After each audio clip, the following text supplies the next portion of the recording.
আসসালামু আলাইকুম ওয়া রাহমাতুল্লাহি ওয়া বারাকাতুহু। প্রিয় শিক্ষার্থীরা, তোমরা কেমন আছো? আল্লাহর রহমতে তোমরা ভালো আছো আশা রাখি। আমি জিএম শামসুল আরিফিন, প্রভাষক, উৎপাদন ব্যবস্থাপনা ও বিপণন।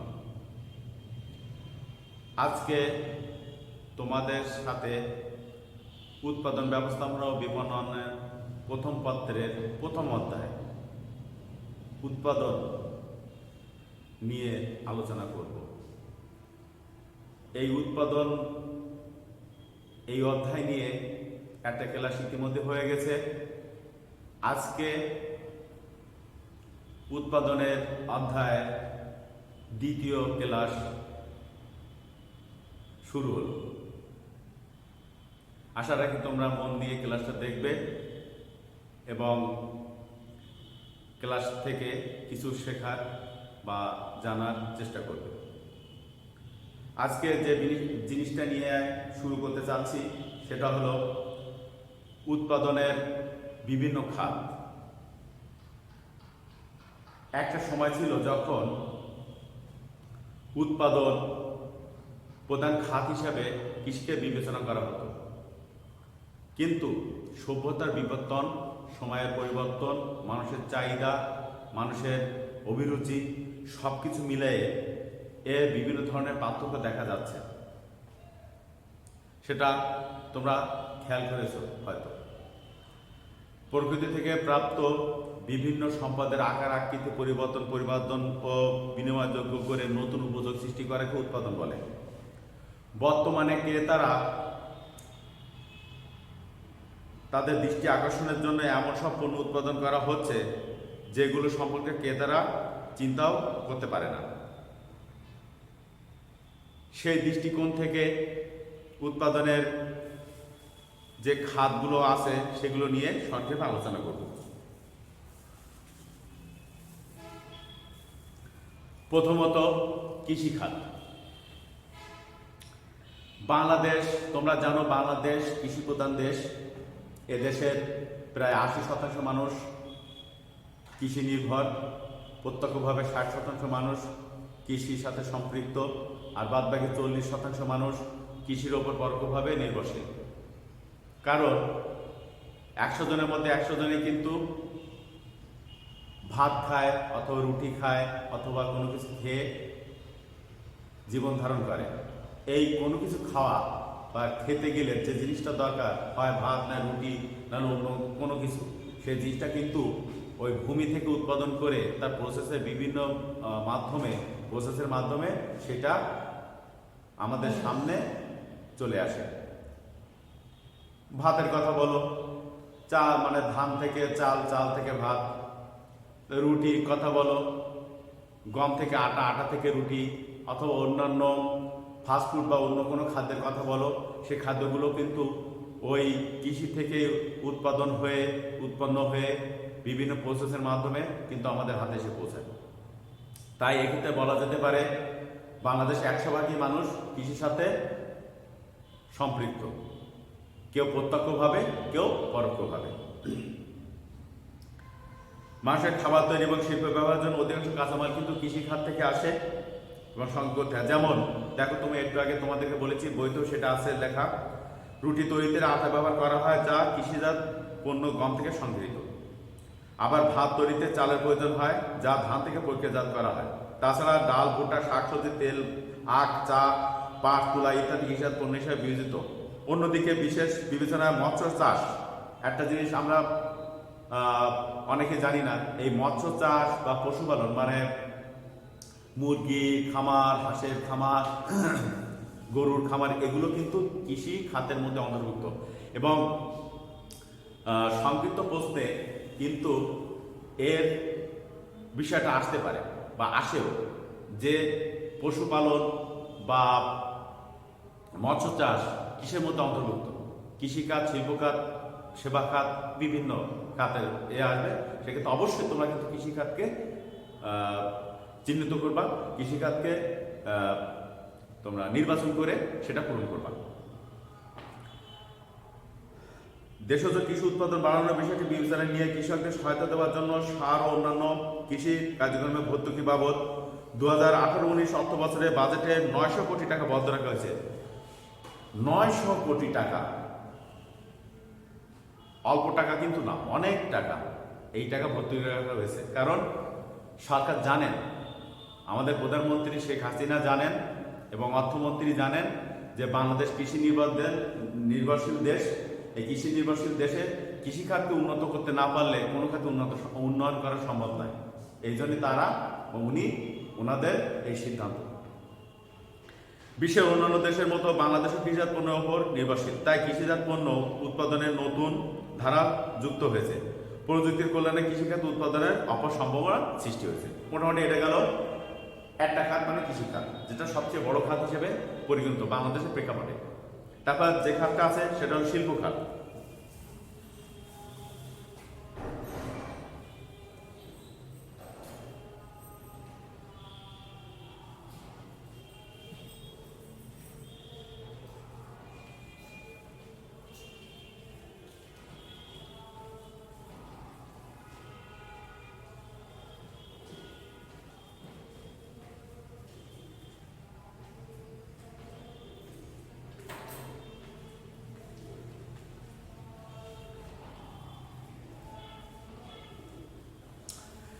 শিল্প খাতে 1730 সাল থেকে 1850 সাল পর্যন্ত ইংল্যান্ড একের পর এক শিল্প বিপ্লব ঘটাতে থাকে, আর তখন থেকে শিল্প খাতে উৎপাদনের ব্যাপক সম্ভাবনা সৃষ্টি হয়। তাহলে তোমাদের কি হলো, শিল্প খাতের আবির্ভাব হয় কত সাল থেকে কত সাল পর্যন্ত মধ্যে? 1730 সাল থেকে 1850 সাল। এটা কিন্তু মাথায় রেখো। প্রযুক্তি ও যন্ত্রপাতির সাহায্যে কাঁচামাল ও অন্যান্য উপকরণের রূপগত উপযোগ সৃষ্টির মাধ্যমে সম্পৃক্ত খাতকে কৃষিখাত বলে। কুটির শিল্প, হস্তশিল্প, মৃৎশিল্প, বস্ত্রশিল্প এবং প্রভৃতি শিল্প খাতের ভালো উদাহরণ। অন্যদিকে নির্মাণ, বিদ্যুৎ উৎপাদন, খনিজ সম্পদ আহরণ, গ্যাস ও পানি সরবরাহ ইত্যাদি শিল্প খাতের উপখাত হিসেবে বিবেচিত হয়। তাহলে সরাসরি শিল্প খাত কি? কুটির শিল্প, হস্তশিল্প, মৃৎশিল্প আর বস্ত্রশিল্প প্রভৃতি। আর পরোক্ষ শিল্প খাত কি? সেটা হলো বিদ্যুৎ উৎপাদন, খনিজ সম্পদ আহরণ, গ্যাস, পানি সরবরাহ ইত্যাদি। এই কোনটি খাত এবং উপখাত, এই দুটো কিন্তু সংক্ষিপ্ত প্রশ্নের মধ্যে আসার সম্ভাবনা আছে, এটা কিন্তু খেয়াল রাখবে। তারপর যে খাতটা পরবর্তীতে আসতেছে সেটা হলো, আবার বলি, বাংলাদেশ অর্থনীতিতে 2018-19 অর্থ বছরের জিডিপিতে শিল্প খাত থেকে অবদান রেখেছে 35.14% বলে প্রকলন করা হয়েছে। GDP, gross profit production, gross domestic production. বৃহৎ শিল্প 4টি খাতের সমন্বয়ে গঠিত। এগুলো হলো খনিজ ও খনন, ম্যানুফ্যাকচারিং মানে উৎপাদন করা, তারপর বিদ্যুৎ, গ্যাস ও পানি সরবরাহ প্রভৃতি। মোটামুটি এটা গেল শিল্প খাত। এখন শিল্প খাত থেকে 2018-19 অর্থ বছরে জিডিপির কত অংশ এসেছিল? যদি এই প্রশ্ন আসে তখন তোমরা উত্তর দিবে কোনটা? 35.14%। তারপরে আসতে হলো সেবা খাত।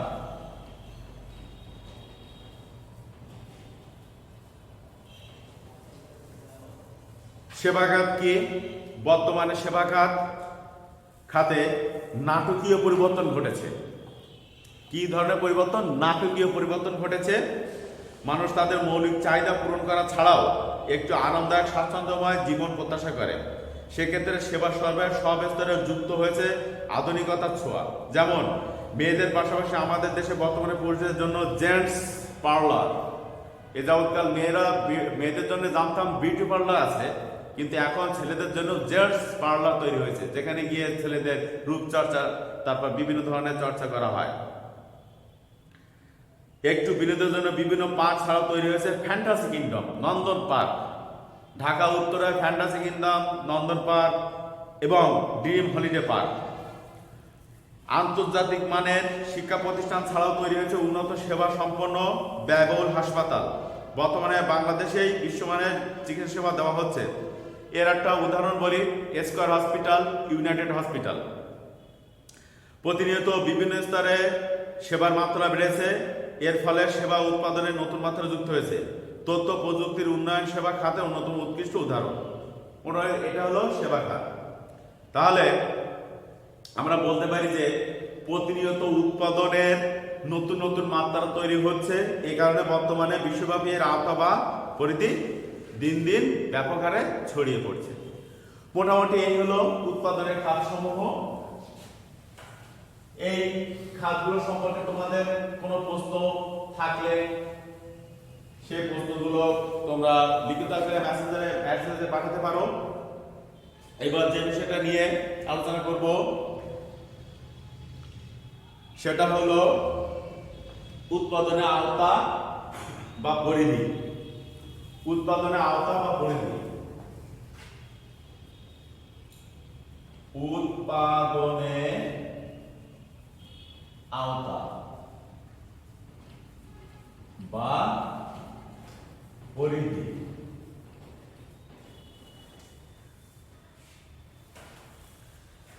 উৎপাদন আওতা বলতে উৎপাদনের সাথে সম্পৃক্ত বিষয়গুলোকে বোঝায়।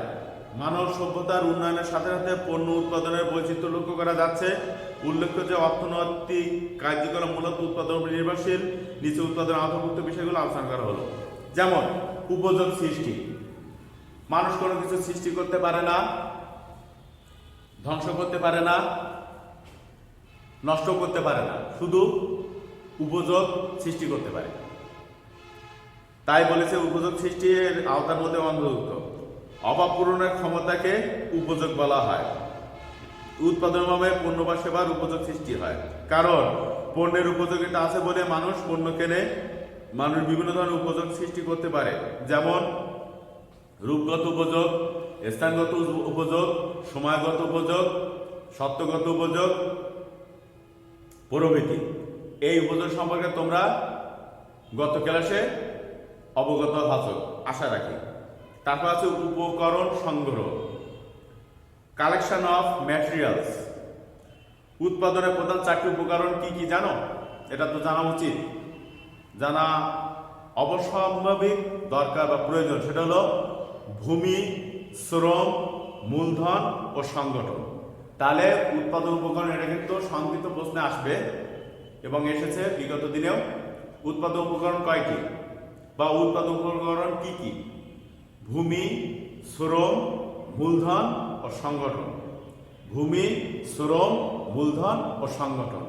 এই 4টি জিনিস মাথার মধ্যে ভালোভাবে ঢুকিয়ে রাখো, কারণ এই 4টি জিনিস কিন্তু একটা খুব গুরুত্বপূর্ণ একটা বিষয়, যে বিষয় ভিত্তি করে উৎপাদন কার্যক্রম পরিচালিত হয়। উৎপাদন প্রক্রিয়ায় উপকরণগুলো ব্যবহার করে নতুন বা চূড়ান্ত পণ্য তৈরি করা সম্ভব হয়। তাই উপকরণ সংগ্রহ সংক্রান্ত কাজও উৎপাদনের আওতাভুক্ত, কেননা উৎপাদন প্রক্রিয়াকে সচল রাখতে প্রয়োজনীয় উপকরণ সংগ্রহের কোনো বিকল্প নেই।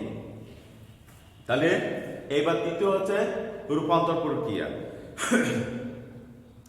প্রকৃতি থেকে পাওয়া বিভিন্ন কাঁচামালকে রূপান্তরের মাধ্যমে নতুন পণ্য উৎপাদন করা হয়। রূপান্তর মানে রূপের অন্তর বা রূপের পরিবর্তন। প্রকৃতি থেকে পাওয়া বিভিন্ন কাঁচামাল, সেই কাঁচামালকে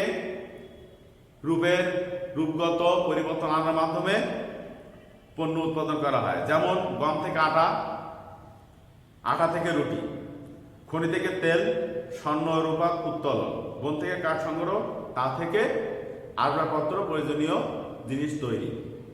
তারপর আছে দেখো উৎপাদন পরিকল্পনা। ভবিষ্যতে কি করতে হবে সে বিষয়ে পূর্বে সিদ্ধান্ত নেওয়াকে উৎপাদন পরিকল্পনা বলা হয়। এক কথা পরিকল্পনা কি? অভিব্যক্ত কর্মসূচিকে পরিকল্পনা বলে।